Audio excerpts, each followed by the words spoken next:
வணக்கம் விஷன் 9 டிவிக்காக நான் உங்கள் லக்ஷ்மி நாராயணன். இப்போ நம்ம பார்க்க போகிறது வார ராசி பலன் 20ஆம் தேதியிலேருந்து 26ஆம் தேதி வரை எப்படி இருக்க போகுது நான் பார்க்க போகிறோம். எப்போதும் சொல்கிறான் லக்னத்துக்கு பாருங்கள், ராசிக்கு பார்த்து லக்னத்துக்கு பார்க்குறது ரொம்ப ரொம்ப சிறப்பு. உதாரணத்துக்கு ஒரு மகர லக்னம் விருச்சிக ராசி, நான் விருச்சிக ராசிக்கான பலன்களை பார்க்குறத விட மகர ராசிக்கான பலன்களை பார்க்கும்போது ரொம்ப பர்ஃபெக்டாக இருக்கும்.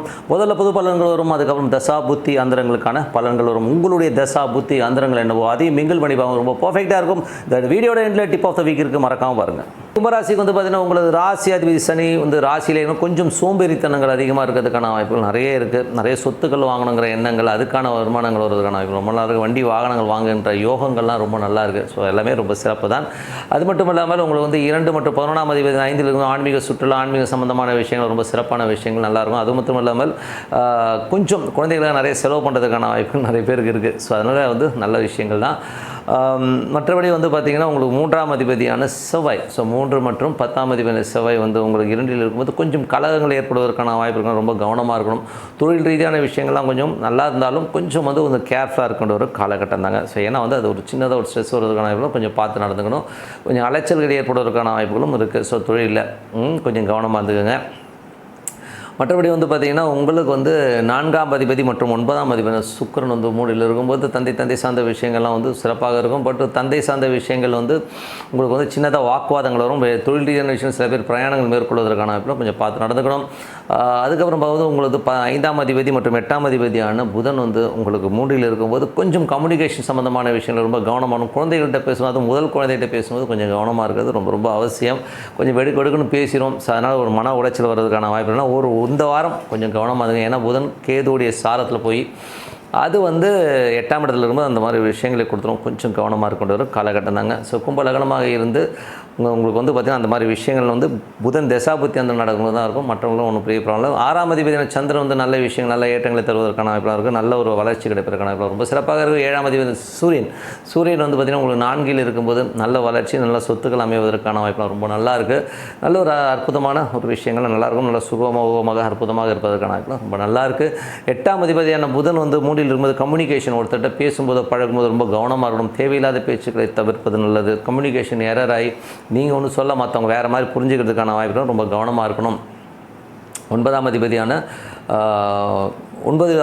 சுக்கிரன் பார்த்திங்கன்னா உங்களுக்கு அது 3இல் இருக்கும்போது கொஞ்சம் 4-3 நாளே அம்மாவுக்கு கொஞ்சம் செலவினங்கள் வருவதற்கான வாய்ப்பு ரொம்ப கவனமாக இருக்கணும். மற்றபடி பார்த்திங்கன்னா உங்களுக்கு 10ஆம் அதிபதியான செவ்வாய் உங்களுக்கு 3இலிருந்து 2இல் இருக்கும்போது கொஞ்சம் தொழில் ரீதியான விஷயங்கள் எனக்கு ரொம்ப ரொம்ப கவனம் தேவை. மற்றபடி எல்லாமே சிறப்பு தான். சின்ன சின்ன கலகங்கள் ஏற்படுவதற்கான ரொம்ப பார்த்துக்கணும்.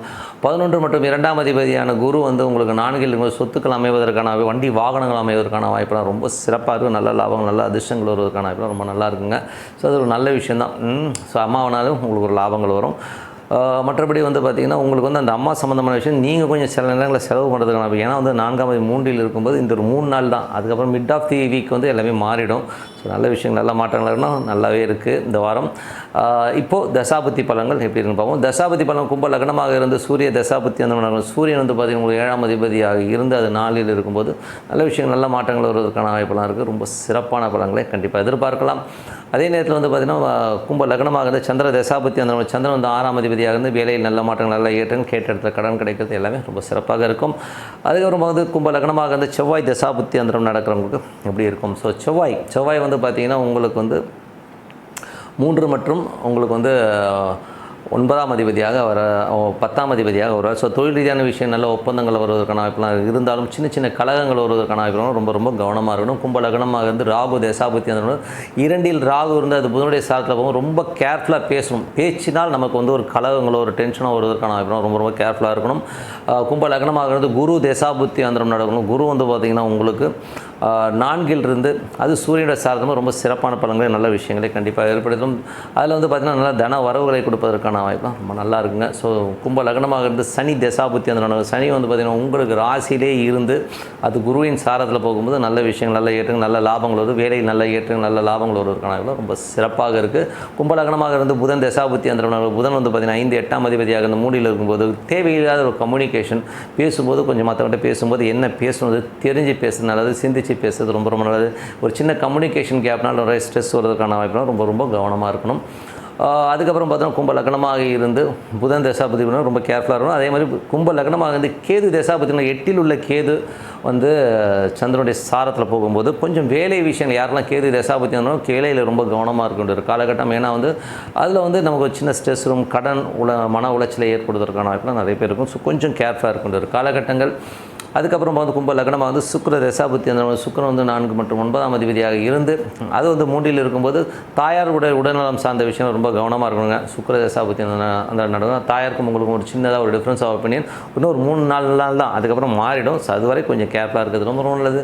நல்ல விஷயங்கள் நல்ல மாற்றங்களாக இருக்கணும். பிரார்த்தனை ரொம்ப அவசியமானதாக இறைவனை பிரார்த்தனை பண்ணுவோம். கண்டிப்பாக அடுத்த லெவல் போகிறதுக்கான இவ்வளோ ரொம்ப சிறப்பாக இருக்குது. Tip of the week. So tip of the வீக்கில் வந்து நம்ம பார்க்க போகிறது பார்த்திங்கன்னா இந்த வாடி வந்து பிரிந்தவர்கள் சேர. ஸோ நிறைய விஷயங்களாக தாயார் பிரிஞ்சிருக்கலாம், மனைவி பிரிஞ்சிருக்கலாம், குழந்தைகள் பிரிஞ்சிருக்கிறதுக்கான வாய்ப்புகள் டே டு டே லைஃப்பில் வந்து நிறைய பேருக்கு ஏற்படுது. ஸோ இப்போ வந்து அந்த மாதிரி இருக்கிறவங்க வந்து என்ன பண்ணலாம் அப்படின்னும்போது உங்களுக்கு சங்கமேஸ்வர் ஆலயம் இருக்குது. ஸோ நீங்கள் போய் கூகுளில் போய் டச் பாருங்கள். ஸோ சங்கமேஸ்வர் ஆலயத்தில் போய் வழிபாடு பண்ணணும். ஸோ அந்த மாதிரி வழிபாடு பண்ணும்போது வந்து அந்த பிரிந்தவர்கள் வந்து ஒன்று சேருவதற்கான வாய்ப்புகள்லாம் ரொம்ப நல்லா இருக்குங்க. ஸோ அது வந்து பார்த்திங்கன்னா அது என்றைக்கு பண்ணணும் அப்படிங்கன்னா, ஸோ உங்களுக்கு பிறந்த நட்சத்திரம் ஒவ்வொரு மாதம் வரும், 27 நாட்களுக்கு ஒரு முறை உங்களுக்கு உங்கள் நட்சத்திரம் வரும் இல்லையா, அந்த நட்சத்திரம் வருகின்ற நாட்களில் ஒரு புனித நீராடி அங்கே வந்து தண்ணி போகுது இல்லைங்களா, ஸோ அங்கே போய் நீராடிட்டு அங்கே அதுக்கப்புறம் நீங்கள் வந்து அந்த ஈஸ்வரன் வணங்கும்போது சங்கமேரும் பிரிந்தவர்கள் கண்டிப்பாக ஒன்று சேரும். அது என்ன காலகட்டங்கள்னும் போது ஒரு 5 வாரங்கள் 5 மாதங்களும் ஆகிடும்.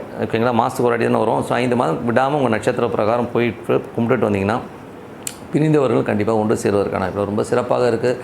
அதே மாதிரி வந்து பதவிகள், ஒரு உயர் பதவி எதிர்பார்த்துட்ருக்கேன், நல்ல ஒரு பெரிய ஒரு லெவலில் வரணும், எனக்கு ஒரு அங்கீகாரம் கிடைக்கணும் அப்படின்னு நினச்சிட்டு இருக்கவங்களுக்கு வந்து பார்த்திங்கன்னா என்ன மாதிரி விஷயங்களில் வந்து நமக்கு அங்கீகாரம் கிடைக்கும் அப்படின்னு பார்த்திங்கன்னா உங்களுக்கு வந்து மகுடேஸ்வரர். ஸோ மகுடேஸ்வரர்னு இருக்கார். ஸோ அங்கே வந்து போய் பார்த்து வழிபாடு பண்ணும்போது அது வந்து ரொம்ப சிறப்பாக இருக்கும். அது வந்து அந்த நதிக்கரை கங்கை கரையில் வந்து போய் நீராடி கூகுளில் போய் பாடுங்க மகுடேஸ்வரர் எங்கே இருக்காருன்னு. ஸோ உங்களுக்கு அட்ரஸ் வரும். ஸோ அதில் வந்து போய் நீராடிட்டு அந்த நீங்கள் பிறந்த நட்சத்திரம் அன்றைக்கி நீராடிட்டு வரும்போது சிறப்பான பலன்கள் அடுத்த லெவல் போகிறதுக்கான வாய்ப்புலாம் ரொம்ப நல்லா இருக்குது. ஸோ அதனால் வந்து இந்த வழிபாடு வந்து கண்டிப்பாக ஒரு 5 மாதங்கள், அதாவது மாதத்துக்கு ஒரு வாட்டி தான் நட்சத்திரம் வரும். ஸோ அந்த மாதிரி வந்து 5 மாதங்கள் அது கண்டினியூவாக உங்கள் நட்சத்திரம் வர அன்றைக்கி காலையில் போய் நல்லா உட்காந்து குளிச்சுட்டு நேராக போய் சாமி கொண்டு நீங்கள் ஊருக்கு ரிட்டர்ன் வந்துடலாம். ஒன்றும் பெரிய அங்கே தங்கணும்லாம் அவசியம் இல்லை. இந்த மாதிரி பண்ணிட்டு வரும்போது பெரிய பதவிகள், எனக்கு வந்து பெரிய வருமானம் வரணும், பெரிய ப்ரொமோஷன்ஸ் வரணும், பதவியில் அங்கீகாரம் வரணுங்களுக்கு கண்டிப்பாக மகுடேஸ்வரர் பெரும் பதவிகளை கண்டிப்பாக கொடுத்துருவாருங்க. ஸோ நல்ல விஷயங்கள் நல்ல மாற்றங்களாக இருக்கணும். பிரார்த்தனை ரொம்ப ரொம்ப அவசியம். மனதார இறைவனை பிரார்த்தனை பண்ணுங்க. அடுத்த லெவல் போகிறதுக்கான ரொம்ப சிறப்பாக இருக்குது. நன்றி, வணக்கம்.